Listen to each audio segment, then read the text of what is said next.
First Sunday service natin ngayon dito sa Siyempre ng mga kapatid. Ayun mga kapatid. Tingnan po muna natin yung ating mga paligid mga kapatid. Ang maganda ng mga ilaw, bintana, yan siya. Tapos meron na rin tayong pag-baptize mga kapatid ngayon. At syempre mga kapatid, nadagdagan muli tayo ng aircon mga kapatid. Kaya yun yung problema natin, kailangan na talaga natin magkaroon ng jacket. Kasi ang lamig na talaga mga kapatid. Amen? Kaya lahat talaga ng ito mga kapatid ay dahil sa ating Panginoon ng lahat ng ito. Amen?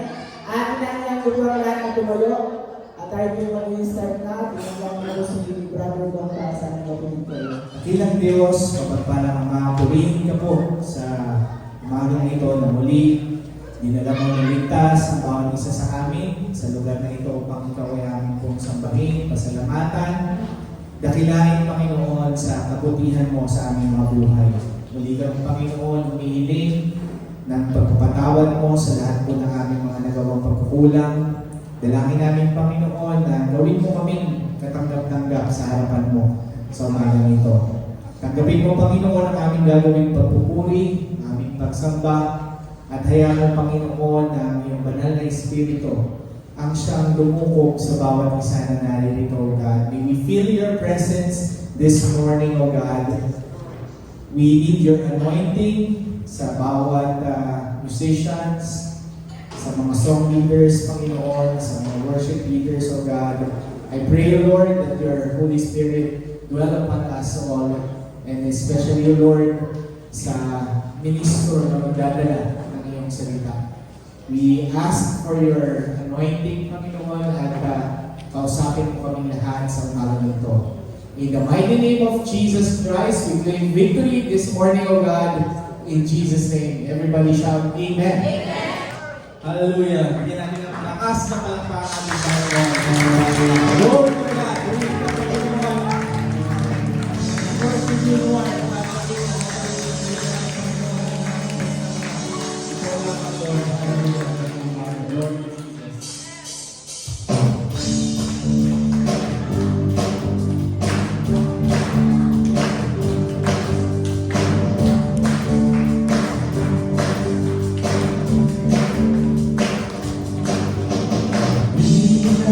Puri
Hallelujah, hallelujah, glory to God. Sa Panginoon. Hallelujah, glory to Jesus. Tanggapin mo, Panginoon, ang aming mga dalangin sa iyo, Lord. Aming mga pagsapang-awit, Panginoon, hallelujah. Ikaw lang ang maluwalhati, Lord, ngayong umaga. Glory to Jesus.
Walang oras na kami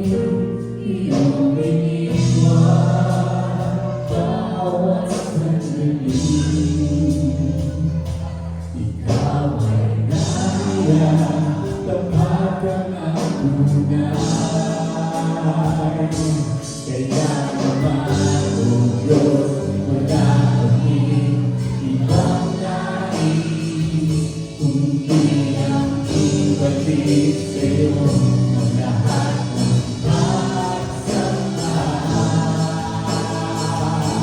Walang hanggang pumuli sa'yo iyanan.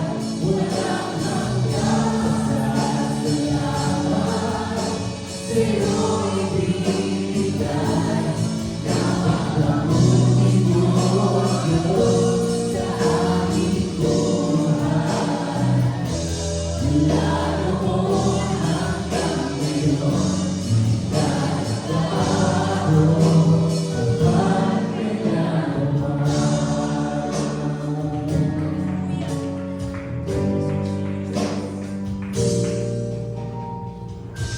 sa bawat araw, biyaya mo'y laging nararanasan. Walang oras namin pinabayaan. Bawat sandali, pag-aluin ko ay ngayon, Panginoon.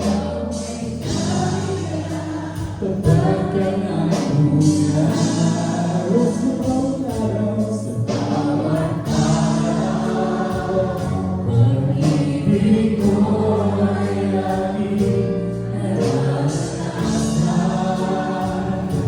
Walang oras na kami iyong iniwan. Bawat sandali, ikaw ay nariyan kapag ka naunay. Yan ang maglutuloy. Wala kaming ibang nais, kundi ang ibalik sa'yo ang lahat ng pagsambahan. Walang hanggang pagmuli sa'yo ialay. Walang hanggang pasasalamat sa'yo ibigay. Napakamunin mo, Diyos, sa aming buhay.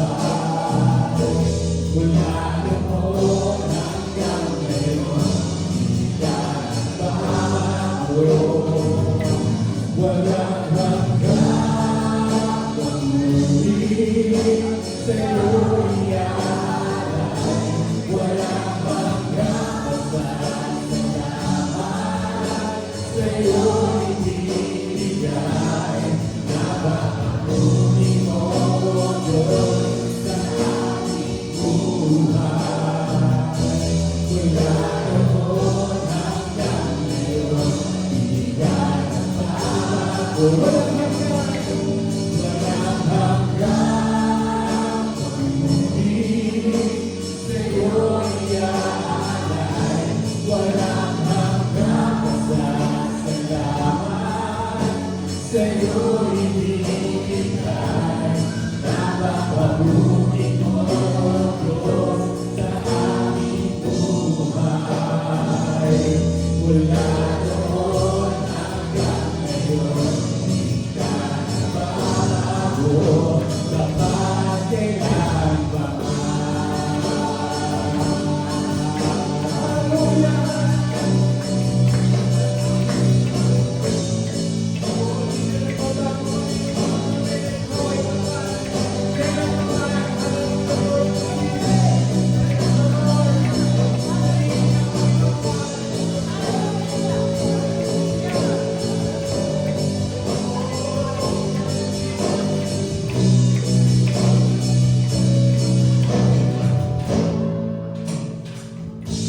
Kaya naman, O Diyos, wala kami ibang nais, kundi ang ibalik sa'yo ang lahat ng pagsambahan. Kaya naman, O Diyos, wala kami ibang nais.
So just kakapag-recording kayo mga working. 18 na.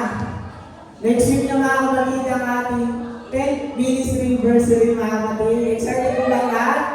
Amen mga kapatid. At syempre mga kapatid, naalala ko, ay syempre mga kapatid, dapat may invite tayo isa-isa. Di ba? Sa itong dami natin, paano pag pinobre na natin yung mga kapatid? Talagang puno na natin itong second floor mga kapatid. Grabe na mga kapatid. Parang ang bilis lang nung panahon. Naalala ko lang dati, di ba? Nagre-rent lang tayo sa Mandaluyong. Tapos, biyahe-biyahe pa tayo. Biyahe-biyahe pa tayo. Sa isa gym, tapos biyahe doon. Tapos, gano'n na kapatid. Tapos napunta tayo sa Teresa, sa Pink House. Tapos ngayon mga kapatid, nandito na tayo sa sarili nating church mga kapatid, na ating church mga kapatid. Kaya grabe, sobrang grabe yung pagpapasalamat talaga natin sa ating Panginoon. Grabe yung pagbuhos ng Lord ng mga biyaya sa ating mga buhay mga kapatid. Kaya may sigit ko lang mga kapatid, naalala ko lang bigla yung nung sa Mandaluyong kasi di ba yung mga kabataan, naalala ko lang, nakakatuwa ng mga kapatid. Yung pinag-pray pa pinag-pray kami sa pag-aaral. Pero nung nakaraan taon, nakita ko yung nandito sa baba na. Nakikita ko na yung mga kabataan naman na yung pinag-pray na naman natin mga kapatid. Kaya yun talaga yung pinagpapasalamat ko sa Lord mga kapatid. Yung naranasan natin, naramdaman natin, simula nung ako, personally mga kapatid, simula nung nag-aaral ako, simula nung naghanap ako ng trabaho, hanggang sa nagkatrabaho ako ngayon. Ramdam na ramdam ko mga kapatid yung pagkilos ng ating Panginoon sa buhay natin mga kapatid. Kaya sobra talaga pagpapasalamat ko sa ating Panginoon mga kapatid, natin mga kapatid. At syempre mga kapatid, naalala ko lang yung nabasa ko sa Facebook, yung sabi don't forget God when you get what you pray for. Sa pool ako din mga kapatid. Kasi ngayon, sobrang sarap kasi sa pakiramdam, sobrang bless ako mga kapatid. Kasi kung ano yung kung nasa ako ngayon mga kapatid, alam ko na lahat ng ito ay sa biyaya talaga ng Panginoon. Kaya, kung baga dapat lang tayo, tuloy lang tayo mga kapatid sa ating Panginoon. Kung baga magkasama natin ang ating Panginoon mga kapatid, victorious tayo natin. Kung baga lahat tayo mananagumpay mga kapatid. Ang ano lang natin mga kapatid, siguro palitan lang natin yung salamin natin, baka may grado. Hindi yung literal na salamin yung salamin na salamin ng pananampalataya sa ating Panginoon mga kapatid.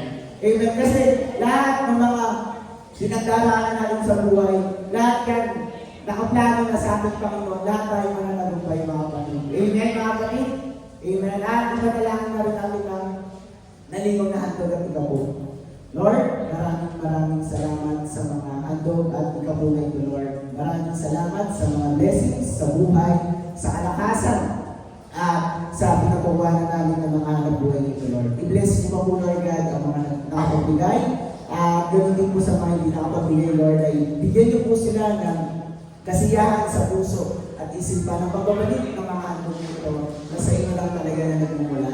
And Lord, i-bless niyo po ito, Lord, na magamit pa sa ikaka-laganap pa po ng inyong pong ministeryo at sa ikaka-luwalhati pa po ng inyong pong mga salita, Lord God. At sa ikaka-ganap pa po ng bawat isa, Panginoon ko. Maraming salamat sa mga biyaya nito at palagi na, Lord, ay bigyan niyo po kami ng tamang puso at isipan at magamit ito sa tama, Panginoon ko. Maraming salamat sa mga blessings sa inyo po ang pinakamataas sa papuri at pinakamataas sa pasasalamat. In Jesus' name, amen, mga kapatid. Tayo po'y dala ko na sa salita ng ating Panginoon. Inanyan ko po si Brother Rod para sa salita ng ating Panginoon. Amen, mga kapatid. Muli tayo tutulog sa ating Diyos at tayo hindi ng patay. Ang magpadala sa langit, hindi po matatapos ang gaway ito kung gaway na gagaway sa ating Panginoon. Kaya ito isang pama. Dalangin po namin na kasamahin niyo po kami. Kaya ang Panginoon, Santong Espiritu ang siyang pangusap sa amin. Buksan mo po ang aming puso at isipan ang kalungkasan ng Panginoon kahulungan. At naroong Diyos sa pamamagitan ng mensaheng iyong ibabahagi sa amin, kami po ang lahat ay matuto. Lord, pinapabayan namin sa iyo ang napitira pa namin gawain. Huwag namin sa mong dalangin sa pangalan ni sa Kristo namin tagapagligtas. Amen. Tayo lahat ang makakapong mga kapatid. Praise the Lord. Tunay na napakabuti ng Diyos. Kung ang pag-uusapan natin yung mga minamahal ay sa wikang English mga kapatid, to repentance for the good news.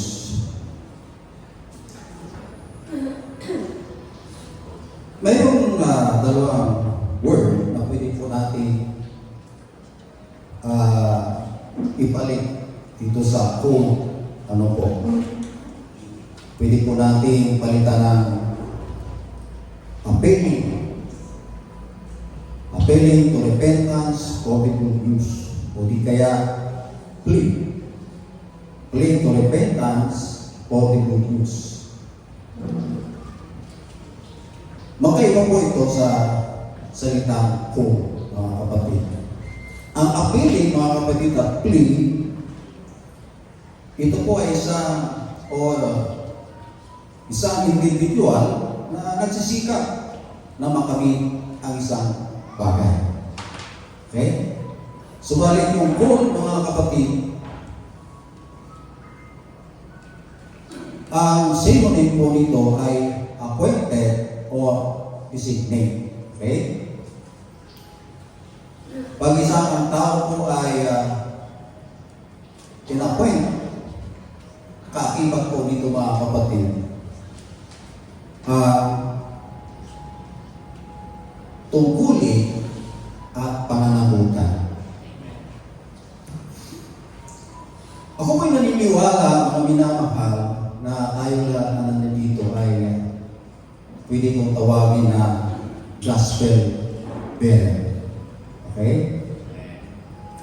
Ibig sabihin, tayo po ay tagapagdala ng Ebanghelyo. Sapagkat tinagap po natin yan, mga kapatid. Taglay po natin yan. Saan tayo dumuon? Anong oras, anong minuto? Taglay po natin ang Ebanghelyo na ating po tinanggap mula sa Panginoon. Okay? So, ang pag-uusapan po natin ngayon, mga minamahal, yung tungkulin po natin at pananagutan bilang tagapagdala ng Ebanghelyo ng ating Panginoon. Okay? So, kung mayroon po tayo mga cellphone, hindi na po Biblia. Cellphone na. Buksan po natin sa 1 Corinthians chapter 11, mga kapatid.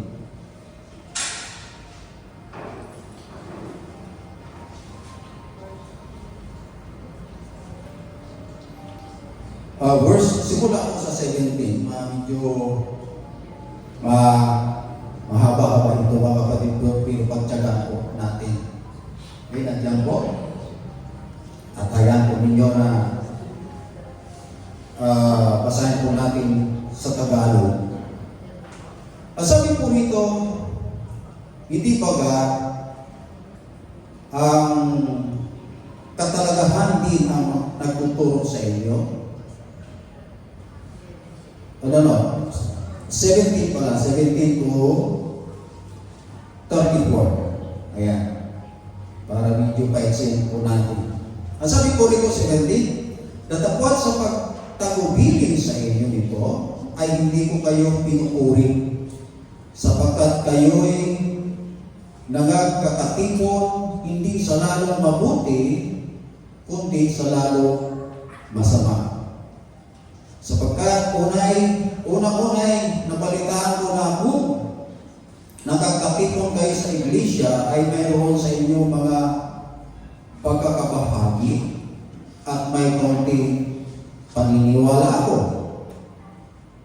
Sapagkat tunay sa inyo ay mayroon mga higwang pananampalataya upang yung mga napatunayan na ay mga hayag sa inyo.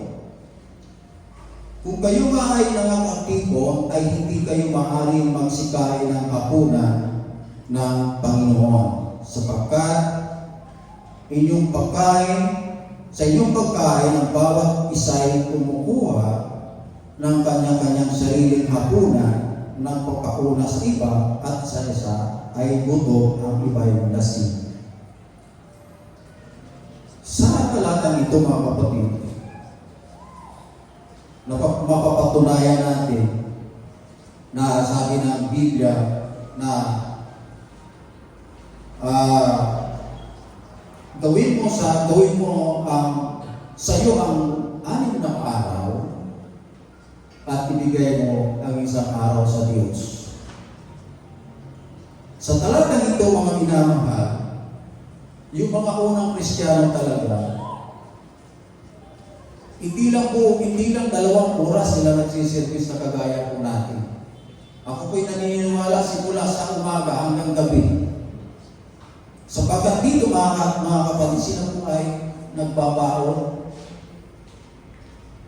Amen. Okay? Ngunit hindi po ang topic natin mga kapatid. Verse 22 ang sabi rito, ay 21. 20 mga kapatid. Kung kayo nga ay mga katipon, ay hindi kayo maaaring magsikain ng hapunan ng Panginoon. Sapagkat sa iyong pagkain, ang bawat isa ay kumukuha ng kanya-kanyang sariling hapunan na nagpapakuna sa isa. Ang isa ay gutom at ang iba ay lasing. Ano wala ba kayong mga bahay na inyong makakanan at maiinuman? O di walang inalaga ninyo ang iglesia ng Diyos at hinihiyak ninyo ang mga walang anuman? Ano ang aking sasabihin sa inyo?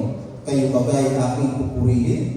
Sa bagay na ito, ay hindi ko kayo pinupuri, sapagkat tinanggap ko sa Panginoon ang ibinigay ko naman sa inyo na ang Panginoong Hesus nang gawing siya'y pagkanulo ay dumampot ng tinapay, at nang siya'y makapagpasalamat ay kanyang pinagputol-putol at sinabi, ito'y aking katawan na pinagputol-putol dahil ninyo.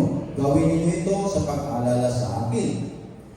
Gayon din naman, hinawakan ang saro pagkatapos na makahapon at sinabi, ang sarong ito'y siyang bagong tipan sa ating dugo. Gawin ninyo ito sa tuwing kayo'y magsisinom sa pag-aalala sa akin. Sapagkat sa tuwing kakanin ninyo ang tinapay na ito at iinumin nyo ang saro at ihayag ninyo ang pagkamatay ng Panginoon hanggang sa dumating siya.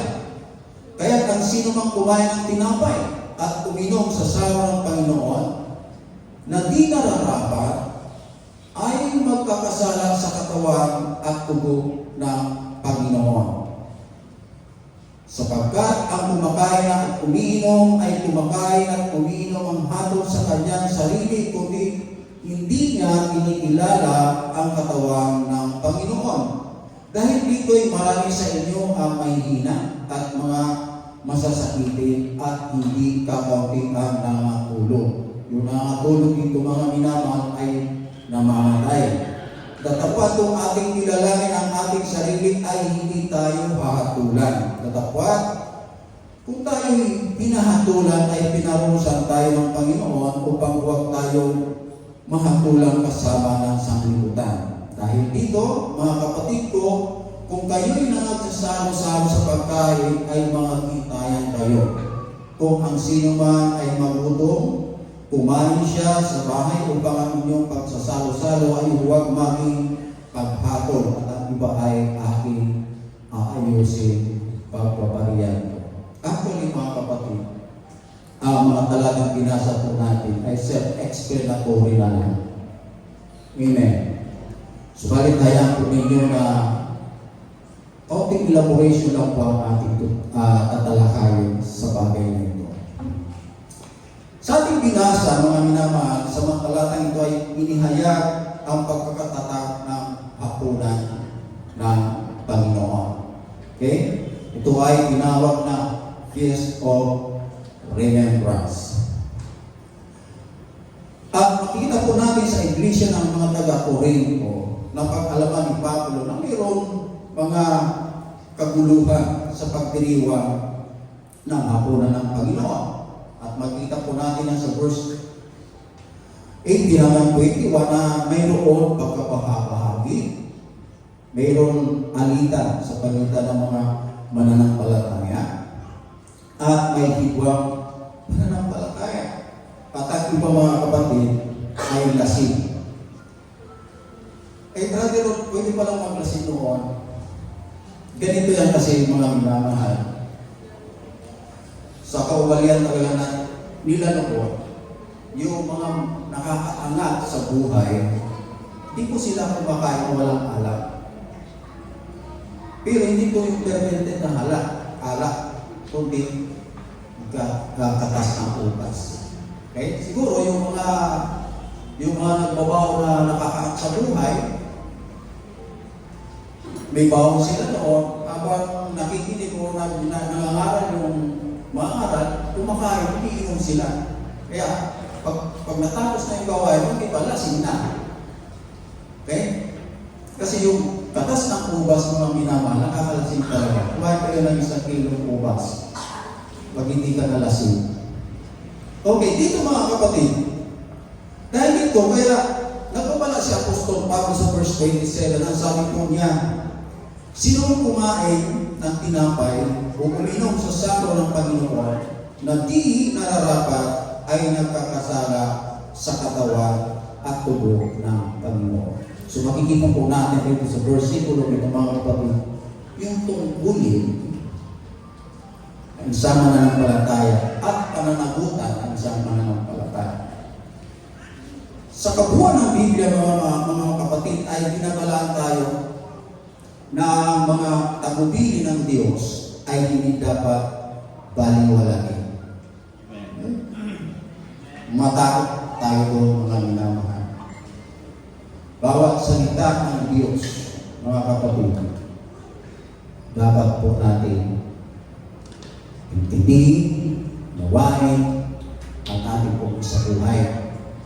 Kasi sabi po sa Galatians chapter 6 verse 7, huwag kayong pataya, ang Diyos ay hindi napapibiro. Okay? Sapagkat lahat ng inasik ng tao ay siya namang aanin nito. So nandoon mga kapatid, tungkulin at pananagutan po natin. Okay? Ganito rin ang sinasabi sa Hebrew chapter 2 verse 2. Ang sabi niya, ang bawat pagsalangsang at pagsaway ay tumanggap ng matuwid ng parusa ng kabayaran. May talaga may kabayaran. Ano ba ang pagkakasala po natin mga kapatid? Okay? Alam nyo, kahit na ang mga kahinatnan, mga minamahal ng pagsuway ay hindi agad mararanasan ng tao. Ngunit maaari ito maging mapangwasak sa hinaharap. Okay? Ito po ang sinasabi sa Romans chapter 2 verse 5. Datapwat ayon sa inyong katigasan at inyong puso hindi nagsisisi ay nagtitipon ka sa iyong sarili ng puot sa kaarawan ng kaputan at pagpapahayag ng tapat at paghuhukom ng Diyos. So nakikita po natin mga minamahal na may sinasabi po rito ni Apostol Pablo na bawat pagkakasala po natin may tungkulin po tayo na ito po ay pagsisihan. Sapagkat kung hindi po natin ito pagsisihan, may pananagutan po tayo sa bandang huli. So inayag ni Pablo mga kapatid ang mataas na kabala para sa nakikilahok sa hapunan ng Panginoon sa isang hindi karapat-dapat na paraan. Isinulat po ni Pablo na ang hayagang kasabaang ng kasalanan habang kumakain ng tinapay at umiinom sa kapan ng hapunan ng Panginoon ay magiging sangki ng kanilang pagkakasala sa dugo ng katawan ni Kristo. Okay? Sa isang diwa o kahulugan mga kapatid, sinasabi po ni Apostol Pablo na ang taong gumagawa nito ay mananagot sa kamatayan ng Panginoon. Ang kamatayan ng Panginoon mga kapatid natin, sa unang-una, ito po ay biyaya po sa atin. Okay? Subalit sinasabi po rito, kung taglay po natin yung Ebanghelyo na yun at patuloy po tayo nagkakasala, hindi po tayo nagsisisa, hindi po natin pinagsisihan hanggang ngayon, ipinapako mo pa rin si Kristo. At ininalagay ko pa natin siya sa isang kahiyaan. Kaya pwede pala yung kasabihan na pwede kang paratangan na isa ka sa pumatay kay Rizal. Pwede pala yun. Kung hanggang ngayon hindi ka sumasang-ayon sa ginawa ni Rizal, kasabwat ka sa pagpatay kay Rizal. Gayon din dito marami naman. Kung tayo po ay nakikibahagi sa hapunan ng Panginoon, na hindi po natin kinikilala ang mga nagawa natin kasalanan, hindi po natin pinagsisisihan, kumbaga, isa ka sa konspirito o kasabwat sa pagpatay kay Kristo.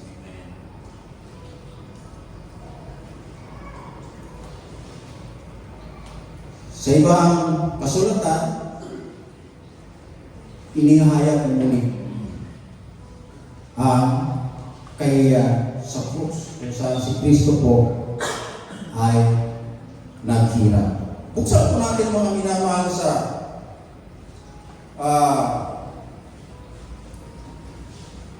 Hebrew chapter 5.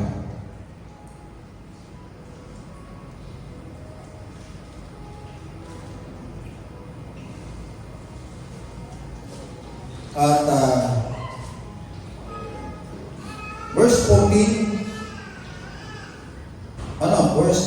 verse 11, mga kapatid, hanggang 14. Tingnan po natin ito, mga kapatid. Tungkol sa kanya, marami kaming sasabihin at mahirap na sa isayin. Palibhasa'y nagsipurol kayo sa pakikinig. Sapagkat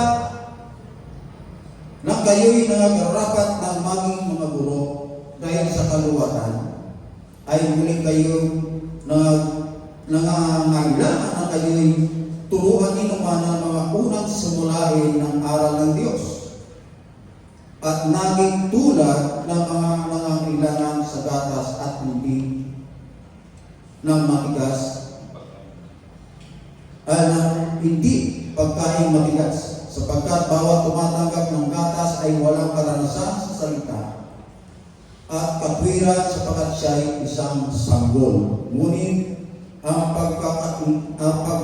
pagkain matigas ay sa mga may gulang, sa makatwid ay doon sa pamamagitan ng pamimihasa ay nasanay ang kanilang mga pakiramdam upang makilala ang mabuti at masama. Alam niyo mga minamahal, yung nagagawa po natin kasalanan at hindi po natin ito pinagsisisihan, mamimihasa po tayo rito. Okay? At masasanay po tayo gumawa ng kasalanan. At nakakatakot ito mga kapatid. Sabi ng Apostol Pablo, ang sabi niya,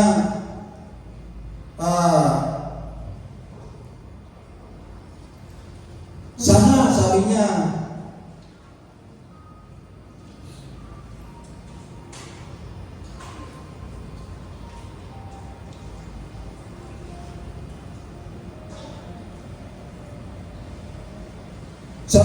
sapagkat kayo'y nangarapat ng maging mangguro, ibig sabihin, mature na po tayo. Siguro naman, wala naman sa atin na isang araw pa lang, isang buwan, isang taon. At linggo-linggo naman mga kapatid, ng babahagi ang iyong mga lingkod ng salita ng Panginoon. May Bible study tuwing Wednesday ng gabi. At aglay ninyo mga minamahal ang Biblia. Okay? Na sabi ni Apostol Pablo, dapat mga guro na kayo. Mga nagtuturo na kayo. Ang sabi niya, bakit ka na kailangan pa kayong ibalik sa gatas? Di ba isang abnormalidad, mga minamahal? Ilagay po natin sa literal. Ikaw, 50 anyos ka na. Pagkatapos nakikita ka pang nagsususo sa tsukor. Di ba? Anong tingin mo doon? Abnormal yun, mga kapatid. Ganito, mga kapatid, ang pananampalataya.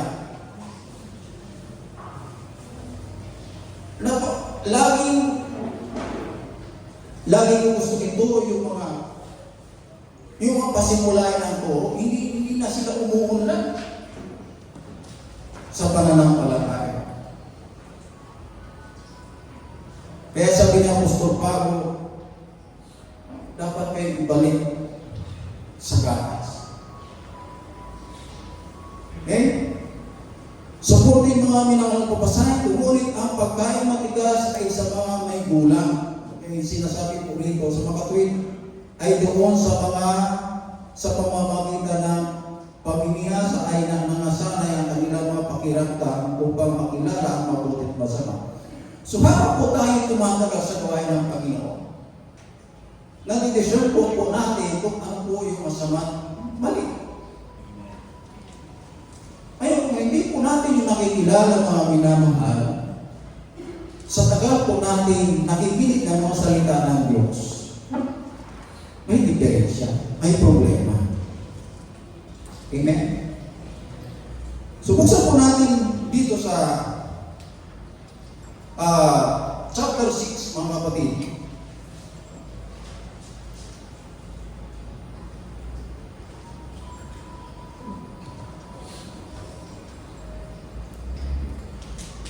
Verse 1 ang sabi po rito.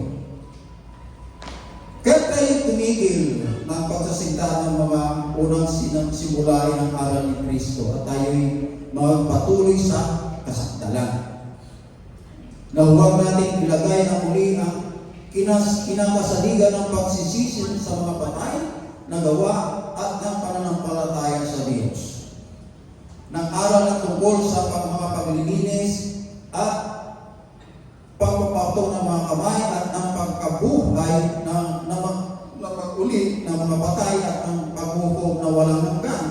At ating gawin ito kung pinapahintulot ng Diyos.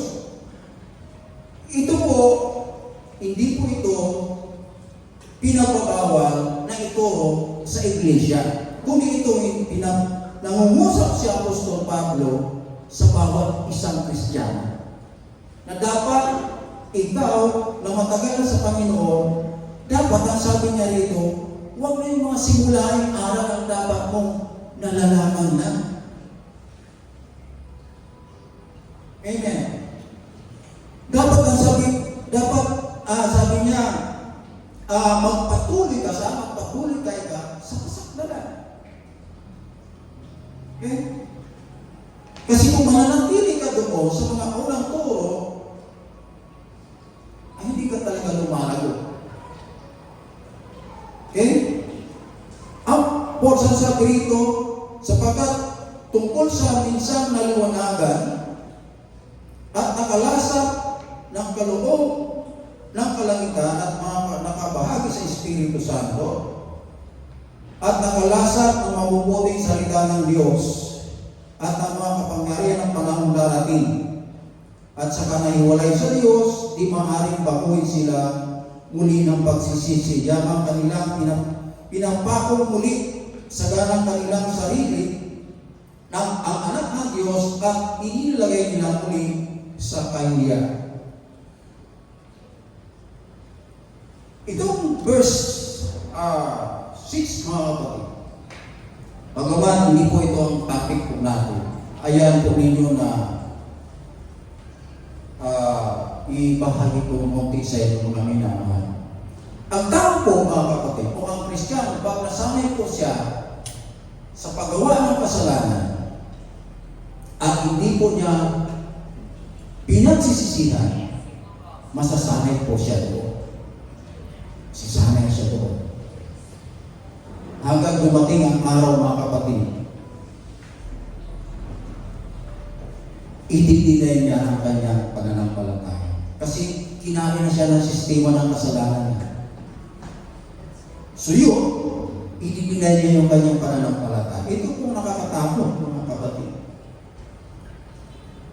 Dito sa verse 6, ang sabi rito, sa wikang English mga kapatid, if they shall fall away, to renew them again unto repentance, seeing they crucify to themselves the Son of God afresh and put him to an open shame.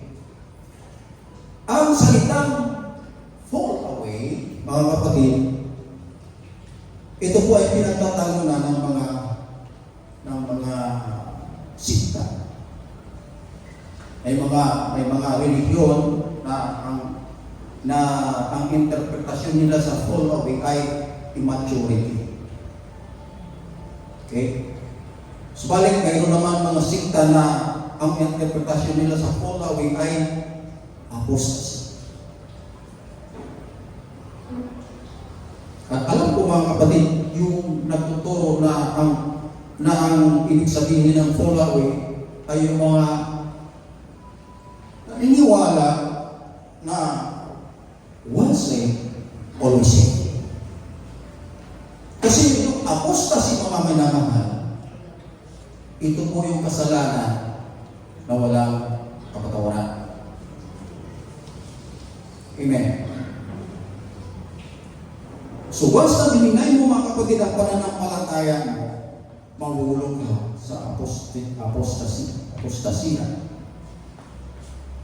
Kasi sa salitang Grego, ang fall away mga kapatid ay para ito. Ibig sabihin, kusang loob ka, ubalis. Humiwalay.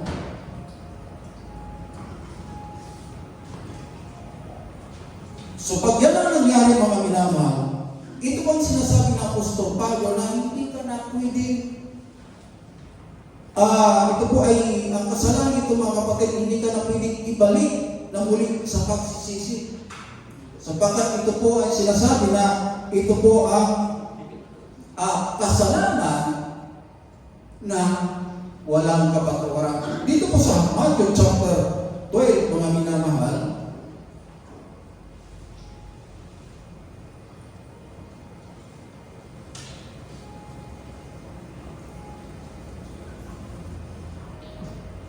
hanggang 32, sabi ko rito.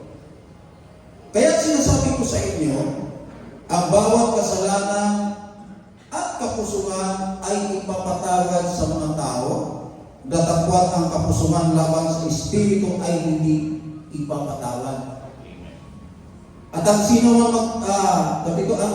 magsalita ng isang salitang laban sa anak ng tao ay ipapatawad sa kanya.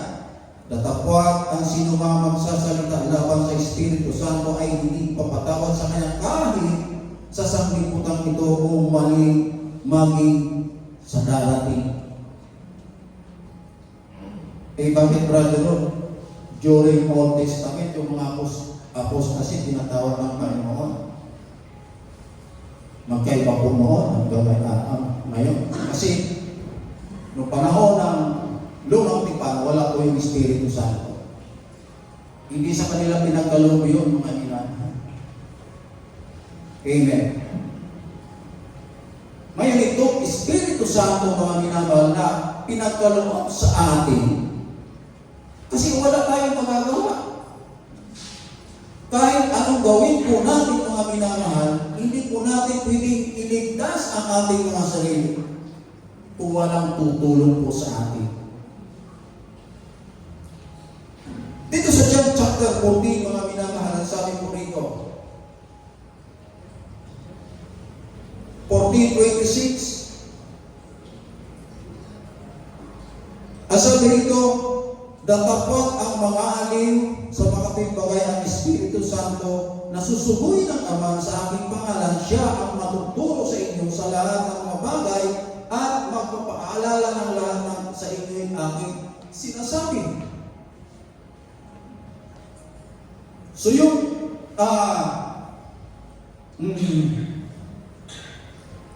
prerequisite ng kaligtasan, mga minamahal, hindi kasama yung Holy Spirit ko. Okay? Hindi kasama. Patunayan ko sa inyo, mga minamahal. Buksan po natin sa 1 Corinthians Acts 2:38. Tingnan niyo, mga kapatid. At sinasabi sa kanila ni Pedro, mga sisi kayo at mga bautismo ang bawat sa pangalan ni Jesucristo sa ikapagpapatawad ng inyong kasalanan. Pag pinatawad ka ng kasalanan ng Panginoon, sabi sa Ephesians chapter 1 verse 13, tatatakan ka ng Holy Spirit. Hindi ka tatatakan ng Holy Spirit hanggang hindi ka ligtas. So ligtas ka doon. Anong roles ng Holy Spirit? Itong binasa po natin, ito po ang tutulong sa atin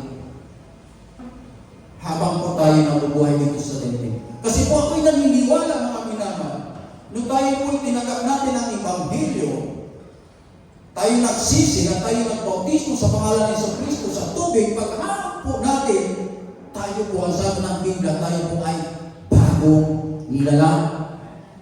Kung doon mismo sa pag-ahon mo sa tubig at kinuha ka ng Panginoon, swak ka sa langit. Kasi nandito pa tayo ngayon. Yun ang papel ng Holy Spirit na tayo ay tulungan.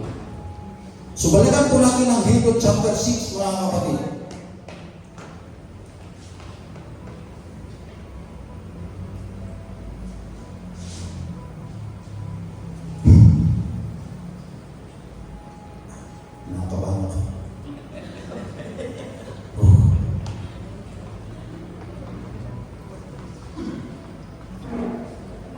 Chapter 6 verse 1. Ang sabi niya, kaya tayo tumigil sa pagsasalita ng mga unang simulayan ng aral ng Kristo, tayo magpatuloy sa kasagalan na huwag nating ilagay sa muli ang kinasalaga ng pagsisisi sa mga patay na gawa ng pananampalataya na aral tungkol sa mga paglilinis at ng pagpapato ng mga kamay at ng pagkabuhay ng muli ng mga patay at ng pagkahukom ng walang hanggan. Ang ating gawin ito kung ipahinitulot ng Diyos, sapagkat tungkol sa minsang na liwanagan, okay, at nakalasap ng kaloob ng kalangitan at mga nakabahagi ng Espiritu Santo.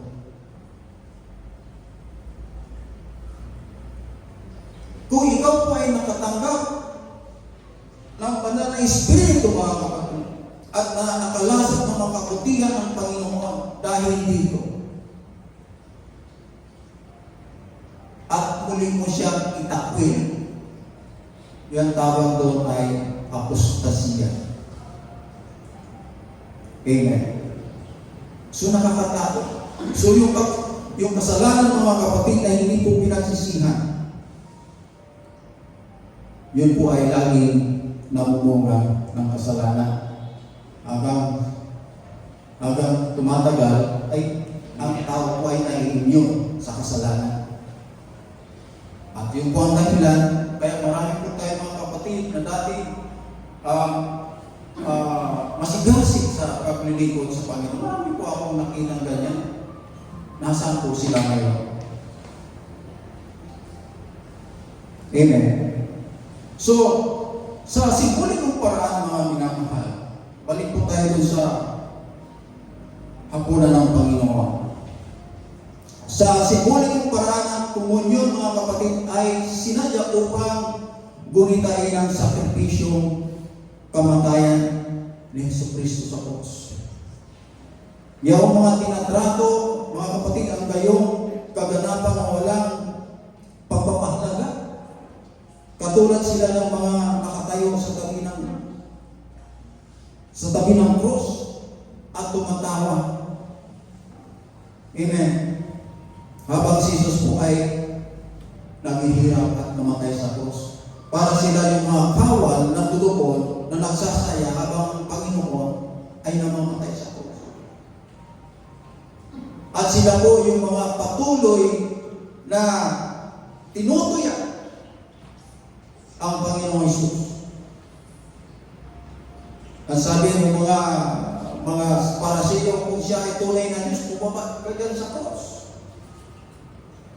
So walang pagsisisi po sila. Ganon din po tayo mga minamahal. Habang po tayo ay nakikipahagi sa hapunan ng Panginoon, dapat po natin kilalanin ang ating mga sarili. Dapat alam po natin mga minamahal na ang bawat Kristiyano ang kahulugan at kalahalagaan ng kamatayan ng ating Panginoon. Alam niyo mga kapatid, at yun po ang ating tinanggap.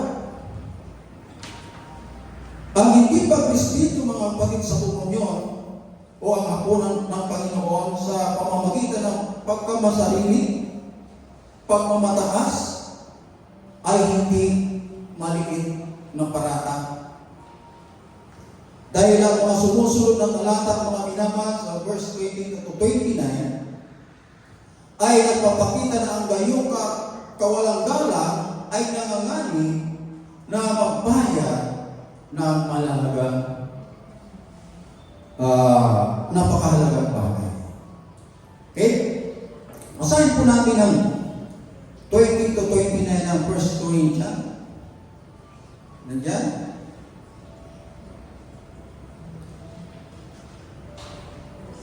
Ang sabi po rito, natapat siya sa tinatawang kanyang sarili at saka kumain ng tinapay at uminom sa saro, sapagkat ang kumakain at umiinom ay kumakain at umiinom ng hatol sa kanyang sarili kung hindi niya kinikilala ang katawan ng ating Panginoon. So habang po tayo yung mga kasalanan po natin, dapat linggo-linggo may isang tasina tayo. Kasi mga kapatid, first Sunday lang, o dapat tayo buwaganap niyan. Paano mo dumating ang Panginoon? Hindi first Sunday o dapat, hindi ka nagsisi. So dapat mga kapatid, araw-araw po tayo nagsisisi. Amen. Kasi yung parang tungkulin po natin, wala sino man dito mga minamahal, hindi nagkakasala araw-araw. Maging sa ating pag-iisip, minsan sumisiksik ang kasalanan. Amen. Ako nga minsan, habang ako nananalangin, sumisiksik talaga. Nananalangin ako ng mga kapatid.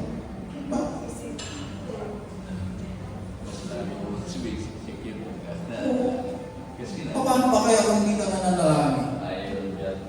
Diba? So ang pagdiriwang ng komunyon mga kapatid ito po ay sakrado at may sakradong implikasyon. Huwag po natin isipin na ang komunyon ay isang tradisyon seremonya na. Huwag natin itrato gano'ng mga minamahal. Kasi kung itatrato po natin na ang komunyon ay isang tradisyon lamang o seremonya, nagkakamali po kayo mga minamahal. Kaya dapat sumingin ang bawat tao ang kanyang sarili bago kainin, sabi ng Apostol Pablo, bago kainin ang tinapay na kumakatawan sa katawan ni Kristo at inumin ang saro na kumakatawan sa kanyang dugo.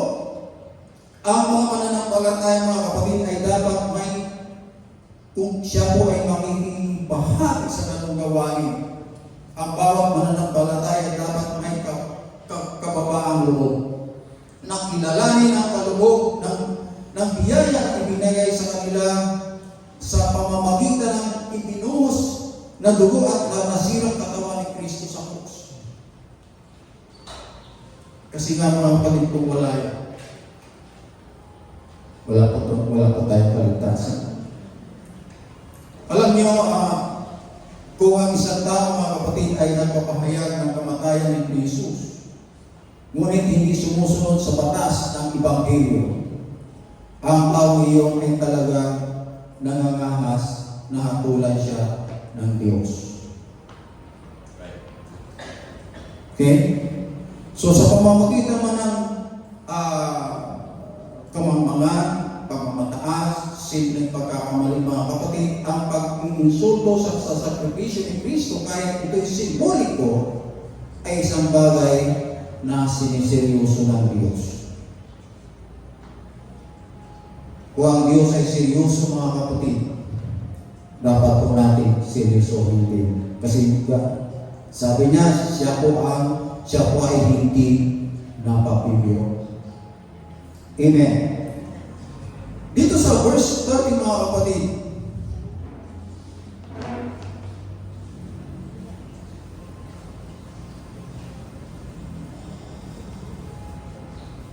sabi nito, dahil dito, marami sa inyo ang mahihina at mga masasakitin at hindi kapautihan na tulog.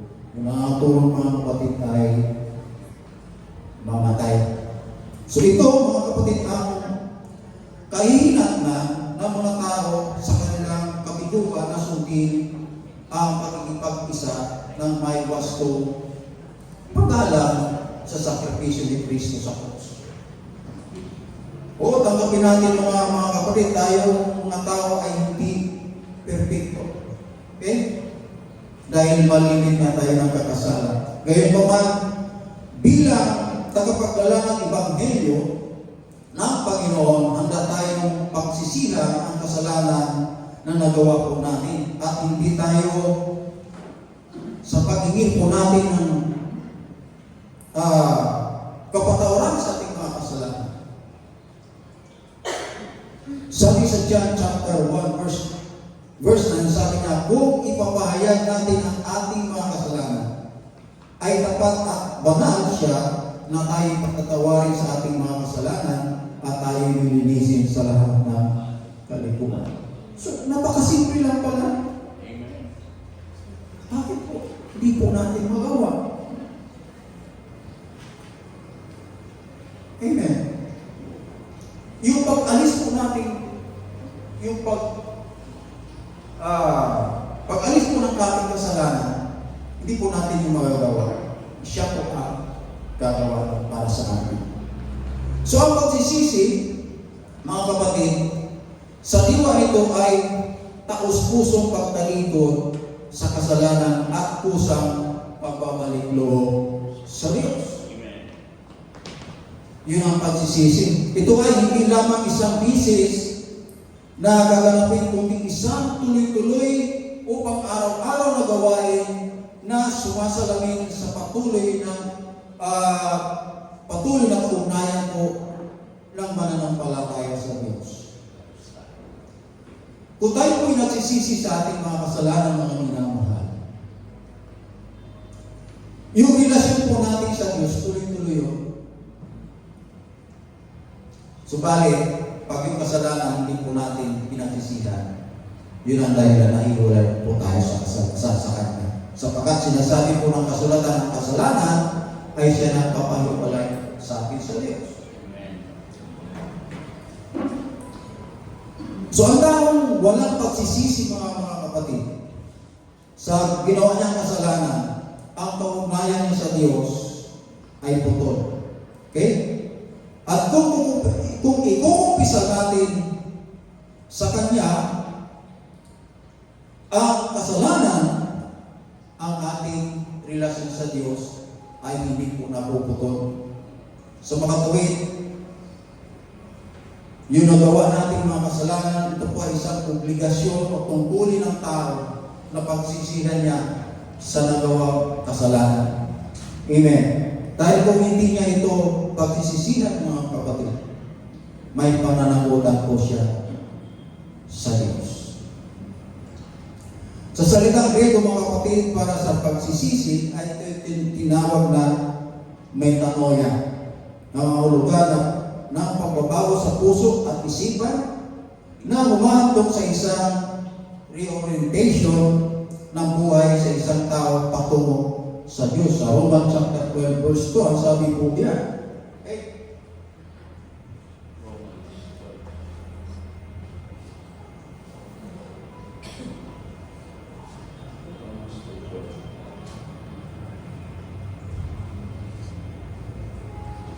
Romans 12, no? Verse 1, sabi po diyan.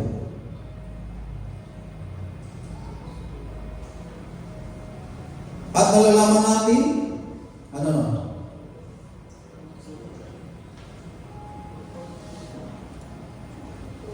Sapagkat sinasabi ko sa inyo sa pamamagitan ng biyaya na sa akin ay ibinigay sa bawat tao, sa inyo naman ay huwag mag-isip sa kanyang sarili ng totoong maging tayo kaysa nararapat ng isipin, kundi mag-isip na may kainahunan. 12. Tubel pa lang kayo. Mali. Ayan. Sapagkat ang lahat na nakasala na walang utusan ay mapapahamak. No. Ayan na lang. Mali ito. Sapagkat ang lahat ng nakasala na walang utusan ay mapapahamak, di na walang kautusan at ang lahat na nakasala sa ilalim. Mali.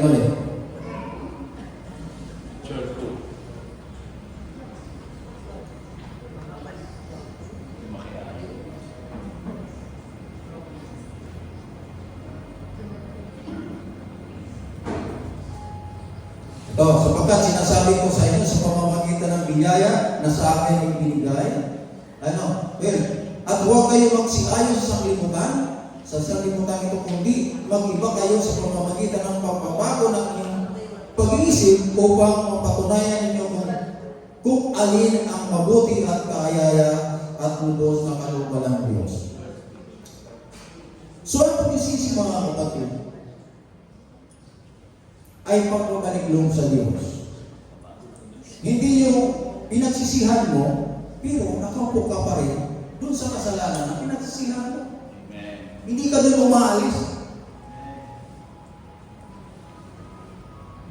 Dapat umalis ka doon kasi pinagsisihan mo na yan. Kasi kung pinagsisihan mo na yan, mga anak, at hindi ka pa rin umaalis dyan, minamak mo ang Diyos.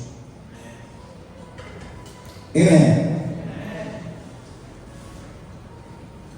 At huwag kayo ayon sa kanya, huwag kayo magsiayos ng liputan. Kaya ang mga pang-araw-araw na gawain ito mga minamahal, ang mahalaga para sa espiritual na paglago at papananatili ng malapit sa pagkikiisa sa Diyos. Yung pagsisisi talaga minamahal. So habang ang mga mananampalataya, mga kapatid, ay nagsisisi araw-araw, sila ay patuloy na nililinis at dinadalisay at lumalago sa pananampalataya. Amen. Diyos talaga ang tumutulong. So ang tungkulin mo lang mga minamahal, pagsisihan mo talaga ang iyong kasalanan. Sa Philippians chapter 2 verse 12 to 13, mga kapatid, sabi po diyan, kaya nga mga minamahal ko, kung paano lagi niyong akong sinusunod, hindi lamang sa harapan ko, kundi higit. Ngayon sa ako'y hindi ninyo kasama ay isagawa ninyo ang inyong sarili kaligtasan na may takot at pangingin, sapagkat Diyos ang gumagawa sa inyo maging sa pagnanais at paggawa na para sa kanyang mabuting kalooban. Okay? Yun pala mga kapatid, sinasabi ng Apostol Pablo na i-work out po natin ang ating kaligtasan sa pamamagitan ng pagsisisi. Tanong ko mga kapatid, mayroon ba? Mahirap ba magsisi? Diba? Nahihirapan ba kayo magsisi sa iyong kasalanan? Yun lang, kung nahihirapan kayo, wala tayong magagawa dyan. Okay? So, dito sa talatang ito mga kapatid, ay hinihikaya ang pananampalataya na pagsikatan o pagsikapan ang kanilang kaligtasan na matakot sa Panginoon sapagkat ang Diyos ang gumawa sa kanila upang magnais at kumilos alang-alang sa kanyang mga layunin. Napakahalaga ng mga kapatid. So magagawa mo pala yung layunin ng Diyos, kung yung kasalanan ay pinagsisihan. Diyos mismo ang gagawa sa iyo. So, at pinapakita din dito mga minamahal ang tungkulin at responsibilidad o panagutan ng isang Kristiyano sa pangalagaan ng kanilang sariling kaligtasan. Kaya ang pagsisi mga kapatid ay bilang pang-araw-araw na gawain ay mahalaga para sa pananatili sa isang masigla at tunay na buhay Kristiyano. Ito ay isang patuloy na pagbalik sa patungo sa Diyos na minalhan po nito ng kababaang loob, pagtatapat, pagsisisi, at isang pangako na buhay na tayo po ay mamuhay ayon sa kanyang kalooban. So sa pamamagitan ng amin ang pagkakasala mga kapatid ay naranasan ng mga mananampalataya ang kagalakan ng kapatawaran, ang kapangyarihan ng pagbabago at ang katiyakan ng nanatiling presensya ng Diyos. Doon mo pala mga kapatid, mararanasan yung joy. Pag ikaw pala pinatawad ng Diyos, mararanasan mo pala yung kasiyahan. Okay? So ito po ang ibig sabihin. Bilang tagapagdala ng Ebanghelyo mga minamahal, tayo po ay tinawag sa pagsisisi para sa Ebanghelyo ng ating Panginoon. Praise the Lord. Tayo natin tumayo.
Tulungan mo po kami, Panginoon. Dalhin mo kami palagi na sa pagsisisi sa aming mga kasalanan. Hallelujah. Upang sa ganun, Panginoon, ang aming relasyon sa iyo ay hindi maiwalay. Pagpatuloy kami ng aming lingkod sa iyo, Panginoon. Maraming salamat po, Diyos. Ang tawa mo panal ay aming narinig, aming mensahe na makatulong po sa aming paglakad sa iyo, Panginoon. Maraming salamat at muli.